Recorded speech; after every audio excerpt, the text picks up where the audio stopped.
I didn't even know we had a championship qualifier here, but you know what? Evil Twins, Virtual World, and all sorts of combinations of deck piles are here to kind of keep you interested. Don't think that 30% of you guys have not smashed the living crap out of that subscribe button. Smash it so we can climb up your 100K ladder here. Your breakdown for the New Zealand Christchurch New Zealand State Championship is here. And you know what? Despia being the most represented deck doesn't really shock me for this. I think the thing that shocks me most about this whole breakdown is there is not a single Sword Soul in this entire breakdown. And that's what really captures my attention here and really makes me go, oh, what in the world happened here? You know, because Sword Soul has been leading the charge as that deck, like that bad guy, for how long at this point, ladies and gentlemen? Pretty much the whole format. Like, it has pretty much toppled itself out to be that top contender here. And seeing the fact that it has zero real representation for, you know, this top cut is absolutely amazing. We also had, in sub-Despia list here, we had the Predaplant Despia build. When we take a look at list here in a second, you'll kind of see how that Despia package shapes up with this and kind of creates a very cool hybrid. I know we've talked about it a couple times on this channel overall, and I do think that it is one of the cooler builds to kind of come out of the woodwork here.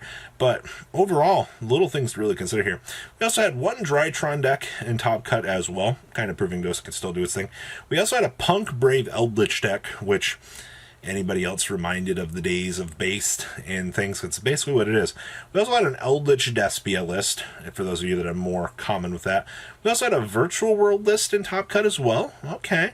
And then, of course, we had an Evil Twin list, making it all the way into second place for this event. And you got to give it to, you know, random rogue that can carry out here. You know, if you're not prepared for your matchups, or, you know, the Evil Twin Big Link 4 just kind of messes up your day, or, you know, you go into time with the deck, you're kind of going to have a really bad time overall. So little things to consider. All right, we're going to pass on over to deck list now. All right, your first list out of the event here is going to be Virtual World. Now, I'm actually very impressed to see that Virtual World actually ended up winning this event. Considering like the amount of rogue that was kind of present here, I think it goes to show that you can really do very interesting stuff here.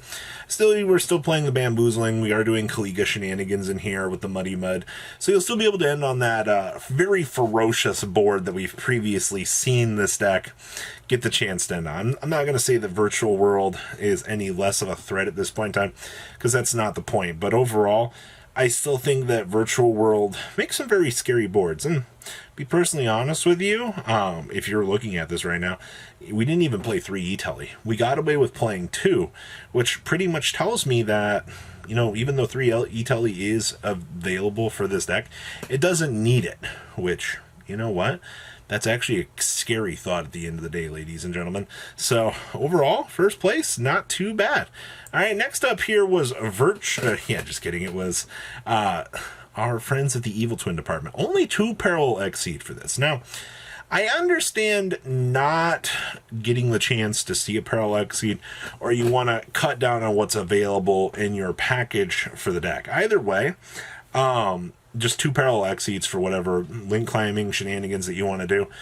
You've got your decision tree that is very present for you for that. So, more little things to consider in terms of your overall development for this, but like I said, ladies and gentlemen, your big successes with this deck are going to involve Scythe Locking your opponent, and Evil Twin Link 4ing your opponent. And honestly, you know, a lot of players have problems, you know, navigating around these heavier combo builds, or they just don't understand, you know, how they're losing to certain strategies. This is another one of those good examples here of players just being like, oh, I don't know how to handle this. All right, next up here is our first Despia list here out of top 4. Now, this build is kind of interesting. We're actually packing in triple Dark Ruler No More. Now, I don't know if this Despia player thought that, you know, we were having more problems breaking boards here, or we just didn't want to try super poly shenanigans in the main deck. Either way, You can tell that their aim with this build is a lot more board breaky, a lot more, ugh, I'm scared kind of things. Because we also have the triple copies of the crossout designator in here as well, in case, you know, hand traps are going to resolve and kind of tear you apart. All right, very, very important either way at the end of the day to make sure that you can still try to maintain some sort of advantage tree with this. But like I said, for this duelist, you can tell in terms of their build that they were a lot more focused on not losing at those certain choke points. So all real things considered, it's an interesting take on the deck. It's just, I don't think I would personally try to go down those choke points. All right, next up is our, what is this? Our Despia invoked, no, it's just our Despia Dogmatica. No, it's just Outlet Shenanigans. We are actually packing in 60 cards in here, holy crap, with triple Mystic Mine. If you run into this deck on the ladder, I think you're going to cry. All right, just all of the little intricate pieces in here. Like, you can already tell that this duelist just does not want you to have fun at the end of the day, and it's kind of crazy to me.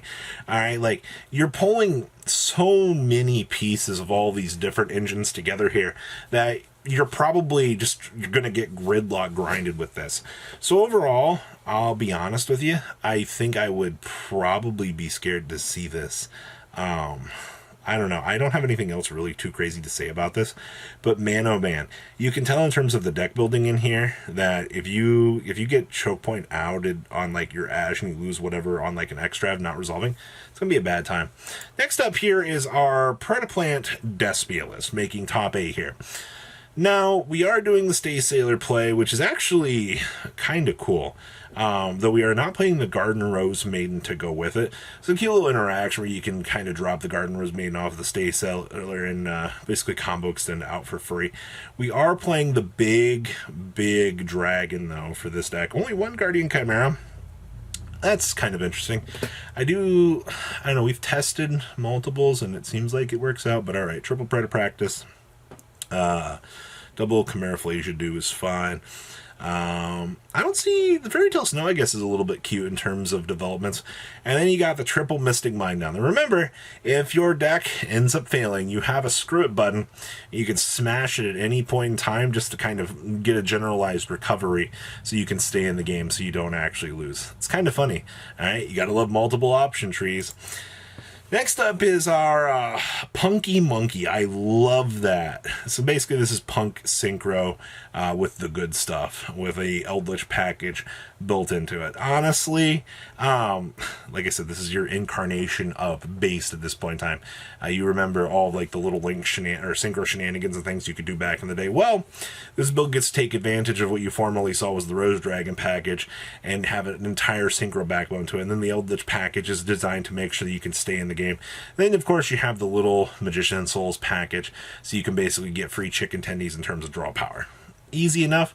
I don't see anything... Honestly, I don't see anything too crazy different about this list. The side deck is complete and utter hate towards the metagame. You have the one effect Veiler Trap effectively for the Punk side of things that you'll be able to access. Yeah, if you're going down the 60 card path, this is probably going to be what you're going to be looking at in terms of things right now. Next up is another Despia list. Now, is there anything strange here? We're on Triple Crossout Designator. I have been seeing...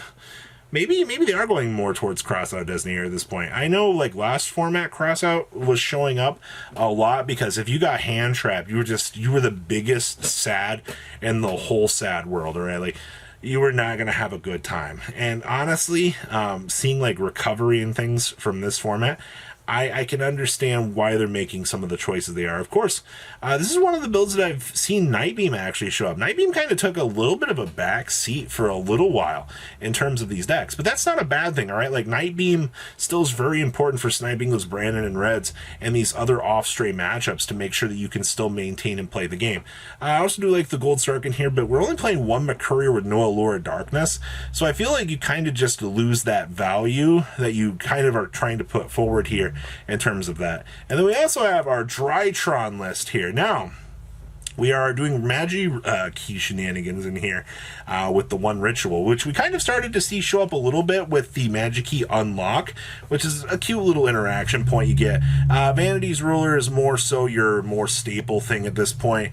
Honestly, in terms of deck development with the Mystic Minds and the other real things in here, I don't see anything too crazy about this. Like, your list pretty much maintain and stay the same for the most part here. So that is your breakdown for the New Zealand State Championship. Is there anything in here that really screams left fieldy? Is there anything cool you want to try?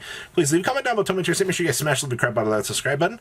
And I'll see your beautiful faces back here later in the day, guys. Peace out.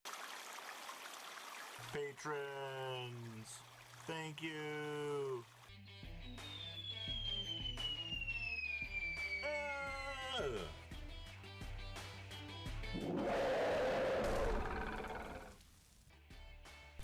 Thank you so much for watching. Check out these other videos.